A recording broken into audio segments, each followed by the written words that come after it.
Assalamualaikum warahmatullahi wabarakatuh. Apa kabar anak-anak ibu semua?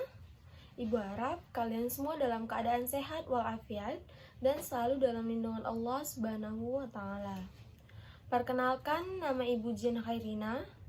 Hari ini Ibu akan membahas materi mengenai menerapkan proses pencatatan transaksi ke dalam jurnal umum untuk perusahaan jasa dengan tujuan pembelajaran yang pertama. Peserta didik mampu menjelaskan pengertian jurnal umum, fungsi, dan tujuan dari jurnal umum dengan baik dan benar.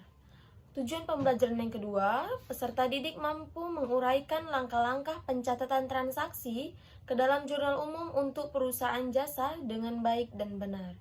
Yang ketiga, peserta didik mampu menganalisis bentuk jurnal umum dengan baik dan benar.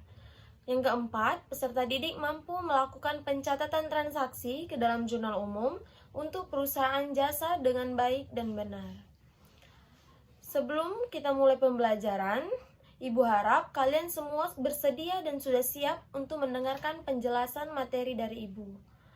Dan sudah menyiapkan peralatan untuk belajar seperti buku, pulpen, pensil, penggaris, penghapus, dan lain-lain. Dan jangan lupa absen melalui Google Form yang udah Ibu kirim di grup WhatsApp kita. Baiklah, sebelum kita mulai pembelajaran, marilah kita melafazkan lafaz basmalah. Bismillahirrahmanirrahim. Baik, Ibu akan mulai penjelasan mengenai materi hari ini. Yang pertama, Ibu akan menjelaskan pengertian jurnal umum. Jurnal umum. Apa sih jurnal umum itu? Jurnal umum merupakan jurnal yang digunakan untuk mencatat segala bukti transaksi yang terjadi pada perusahaan dalam satu periode tertentu.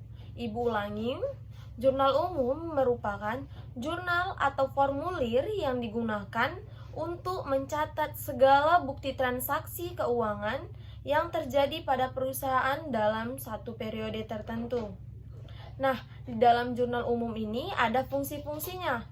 Nah, fungsi yang pertama ada fungsi historis, yang kedua ada fungsi analisis, yang ketiga ada fungsi pencatatan, dan yang keempat ada fungsi instruksi. Ibu akan menjelaskan satu persatu. Yang pertama ada fungsi historis. Nah, fungsi historis ini dalam jurnal umum yaitu semua transaksi yang dilakukan oleh perusahaan akan dicatat berdasarkan tanggal terjadinya transaksi. Maksudnya, yaitu akan dicatat dan dilakukan secara kronologis dan sistematis. Nah, contoh dari fungsi historis ini yaitu pada tanggal 1 Maret, Tuan X menyetorkan uang tunai sejumlah 15 juta untuk sebagai modal awal. Nah, pada tanggal 1 Maret ini merupakan tanggal terjadinya transaksi. Nah, yang dimaksud dengan fungsi historis ini yaitu tanggal terjadinya transaksi yaitu tanggal 1 Maret. Selanjutnya ada fungsi yang kedua yaitu fungsi analisis. Nah, fungsi analisis dalam jurnal umum, pencatatan transaksi yang terjadi adalah hasil analisis dari transaksi keuangan. Nah, proses analisis ini meliputi yang pertama, penggolongan nama akun. Yang kedua, pencatatan, peletakan debit atau kredit. Dan yang ketiga, ada jumlah atau besar transaksi yang dilakukan. Nah, contohnya begini. Ketika kita membeli peralatan secara tunai sebesar 5 juta, maka penggolongan nama akun yang timbul yaitu peralatan dan kas. Kenapa peralatan? Karena kita membeli sebuah peralatan. Dan juga kenapa kas? Karena kita membelinya secara tunai, maka yang timbul adalah kas. Karena uang kita berkurang atau kas kita berkurang. Selanjutnya ada peletakan debit atau kredit. Nah, peletakan debit atau kredit ini, ketika kita membeli barang secara tunai, maka peralatan yang kita beli tadi ini akan bertambah di sebelah debit, dan kas yang kita keluarkan akan berkurang di sebelah kredit. Selanjutnya ada besar atau jumlah transaksi yang kita lakukan. Nah, jumlah besar atau transaksi yang kita lakukan ketika kita membeli peralatan ini tadi yaitu sebesar 5 juta. Maka jumlahnya yaitu 5 juta rupiah. Nah, kita langsung masuk ke fungsi yang ketiga yaitu fungsi pencatatan.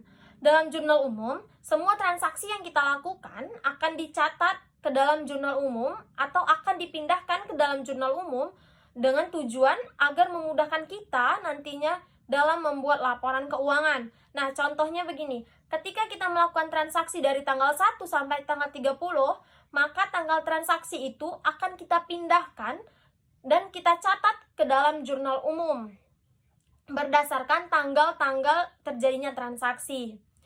Dan fungsi yang keempat adalah fungsi instruksi. Nah, fungsi instruksi ini dalam jurnal umum bukan hanya sekedar dokumen bukti transaksi, namun ada juga bersifat perintah dan petunjuk tentang peletakan di mana debit dan kredit. Contoh dari fungsi instruksi. Ketika kita membeli peralatan tadi secara tunai, maka yang ada di kolom debit yaitu jumlah dari peralatan yang kita beli atau besar harga dari peralatan yang kita beli, dan yang letaknya di kolom kredit yaitu besar atau jumlah yang kita keluarkan untuk membeli peralatan tadi, yaitu peralatan bengkel yang kita beli ada di posisi sebelah debit dan kas yang kita keluarkan posisinya ada di sebelah kredit. Selanjutnya ada tujuan dari jurnal umum. Nah, tujuan dari jurnal umum ini yaitu melakukan identifikasi, melakukan penilaian, serta melakukan pencatatan atas dampak yang terjadi pada sebuah transaksi yang dilakukan oleh perusahaan. Selanjutnya, ada langkah-langkah untuk melakukan pencatatan transaksi ke dalam jurnal umum. Nah, langkah yang pertama, pahami terlebih dahulu persamaan dasar akuntansi. Persamaan dasar akuntansi itu apa? Nah, persamaan dasar akuntansi ini meliputi harta atau aktiva sama dengan utang ditambah modal, lalu dijabarkan kembali menjadi harta atau aktiva sama dengan utang ditambah modal ditambah pendapatan dan dikurangi biaya atau beban. Nah, selanjutnya langkah yang kedua yaitu mengumpulkan dan mengidentifikasi bukti transaksi. Setelah kita memahami persamaan dasar akuntansi, selanjutnya kita akan mengumpulkan bukti transaksi. Nah, bukti transaksi ini seperti nota, kwitansi, faktur, invoice, dan lain-lain, yang nantinya akan diproses dan diidentifikasi pada proses selanjutnya. Baik, sebelum kita mengidentifikasi bukti transaksi tersebut, alangkah baiknya terlebih dahulu kita mengetahui akun-akun apa saja sih yang nantinya akan timbul ke dalam jurnal umum dan beserta saldo normal dari akun tersebut. Baik, di sini Ibu akan menjelaskan akun-akun yang nantinya akan timbul ke dalam jurnal umum dan saldo normal dari akun tersebut itu di mana. Perhatikan gambar di samping. Nah, gambar ini merupakan nama-nama akun yang nantinya ada di dalam jurnal umum beserta saldo normal dari akun tersebut. Ibu bacakan yang pertama ada akun aktiva atau harta. Akun aktiva saldo normalnya di sebelah debit, bertambah di sebelah debit, dan berkurang di sebelah kredit. Yang kedua ada akun utang atau akun liabilities. Akun utang atau akun liabilities saldo normalnya di sebelah kredit, bertambah di sebelah kredit dan berkurang di sebelah debit. Yang ketiga ada akun modal. Nah, akun modal saldo normalnya ada di sebelah kredit, bertambah di sebelah kredit dan berkurang di sebelah debit. Selanjutnya ada yang keempat, akun pendapatan. Akun pendapatan saldo normalnya ada di sebelah kredit, bertambah di sebelah kredit dan berkurang di sebelah debit. Dan yang terakhir ada akun biaya atau beban. Nah, akun biaya atau beban saldo normalnya terletak pada debit, bertambah di debit dan berkurang di kredit. Nah, setelah kita mengetahui akun-akun yang akan muncul dalam jurnal umum beserta saldo normalnya, langsung saja kita masuk ke langkah yang ketiga yaitu melakukan pencatatan transaksi. Nah, sebelum kita melakukan pencatatan transaksi, perhatikan kembali gambar di samping. Nah, gambar ini merupakan salah satu contoh dari bentuk kolom dalam jurnal umum yang tiap kolomnya berisi fungsi masing-masing. Ibu akan membacakan fungsi masing-masing dari kolom tersebut. Nah, di kolom pertama ada kolom tanggal. Nah, kolom tanggal ini berfungsi untuk mencatat tanggal, bulan, beserta tahun saat terjadinya transaksi. Selanjutnya ada kolom keterangan. Nah, di kolom keterangan ini berfungsi untuk meletakkan nama akun yang terjadi pada saat transaksi dilakukan. Selanjutnya ada kolom referensi. Kolom referensi ini digunakan untuk meletakkan nomor akun yang nantinya dapat memudahkan kita dalam pengelompokan akun di dalam buku besar. Selanjutnya ada kolom debit. Kolom debit berisi saldo yang nanti akan diletakkan di debit atas transaksi yang dilakukan, dan begitu juga dengan kolom kredit yang nantinya berisi saldo kredit atas transaksi yang terjadi. Langsung saja kita masuk ke contoh soal. Berikut ini merupakan transaksi yang dilakukan oleh Bengkel Wijaya pada tanggal 1 September tahun 2018. Pada tanggal 1 September tahun 2018, Tuan Wijaya menyetorkan uang tunai sejumlah 50 juta dan peralatan bengkel sebesar 25 juta sebagai modal awal. Nah, di judul berisi nama perusahaan. Nama perusahaannya yaitu Bengkel Wijaya. Di bawah judul yaitu berisi pencatatan yang kita lakukan, yaitu jurnal umum. Di bawah jurnal umum berisi periode saat berakhirnya transaksi, yaitu periode 31 September 2018. Nah, kita masuk ke kolom tanggal. Nah, di kolom tanggal ini berisi tanggal terjadinya transaksi, yaitu tanggal 1 September tahun 2018. Selanjutnya di kolom keterangan, ada keterangan yaitu menyetorkan uang tunai sebesar 50 juta. Nah, uang tunai berarti menambahkan kas dan menambahkan harta kita, yaitu sebesar 50 juta. Jadi, jurnalnya kas di debit sebesar 50 juta. Selanjutnya, Tuan Wijaya juga menyetorkan peralatan bengkel sebesar 25 juta. Nah, peralatan bengkel sama dengan harta, menambah harta, yaitu saldo normalnya di debit dan bertambah juga di debit. Maka peralatan bengkel posisinya di debit sebesar 25 juta rupiah. Selanjutnya ada modal Tuan Wijaya. Nah, modal Tuan Wijaya ini didapat dari kas sebesar 50 juta ditambah dengan peralatan bengkel sebesar 25 juta. Maka jumlah dari modal Tuan Wijaya yaitu 75 juta dan posisinya diletakkan di saldo normal modal, yaitu di saldo kredit.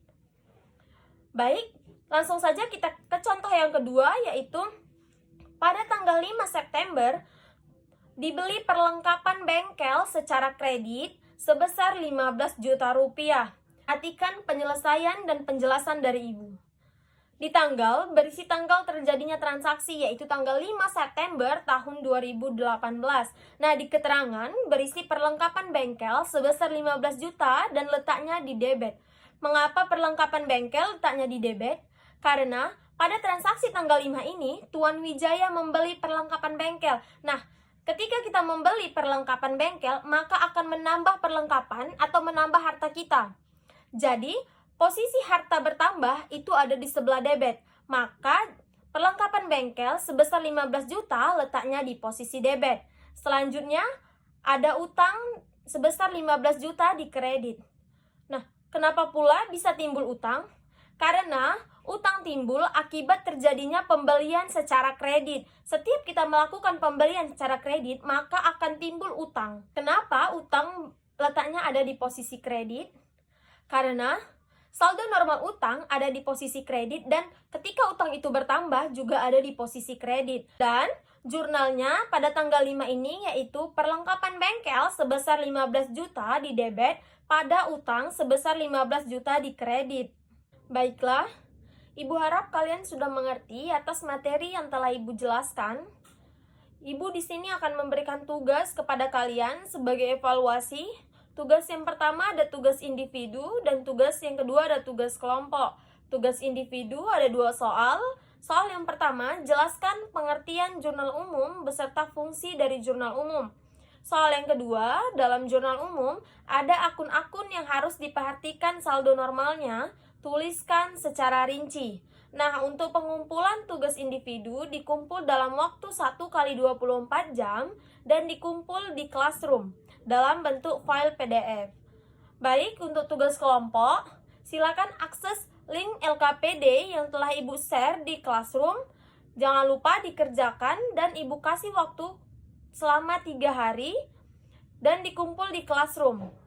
Baik, telah tiba sampainya kita di penghujung pembelajaran. Ibu akan menyimpulkan pembelajaran hari ini.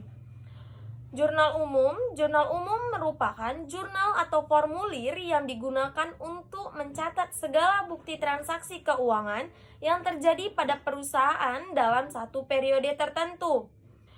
Dalam jurnal umum ada fungsi-fungsinya. Yang pertama ada fungsi historis, yang kedua ada fungsi analisis, yang ketiga ada fungsi instruksi, dan yang keempat ada fungsi pencatatan. Nah, langkah-langkah untuk mencatat transaksi ke dalam jurnal umum ada yang pertama, pahami terlebih dahulu persamaan dasar akuntansi. Yang kedua, mengumpulkan serta mengidentifikasi bukti transaksi. Dan yang ketiga, melakukan proses pencatatan. Baiklah, sebelum kita menutup pembelajaran, marilah mengucapkan lafaz hamdalah. Alhamdulillahirrabbilalamin. Wassalamualaikum warahmatullahi wabarakatuh.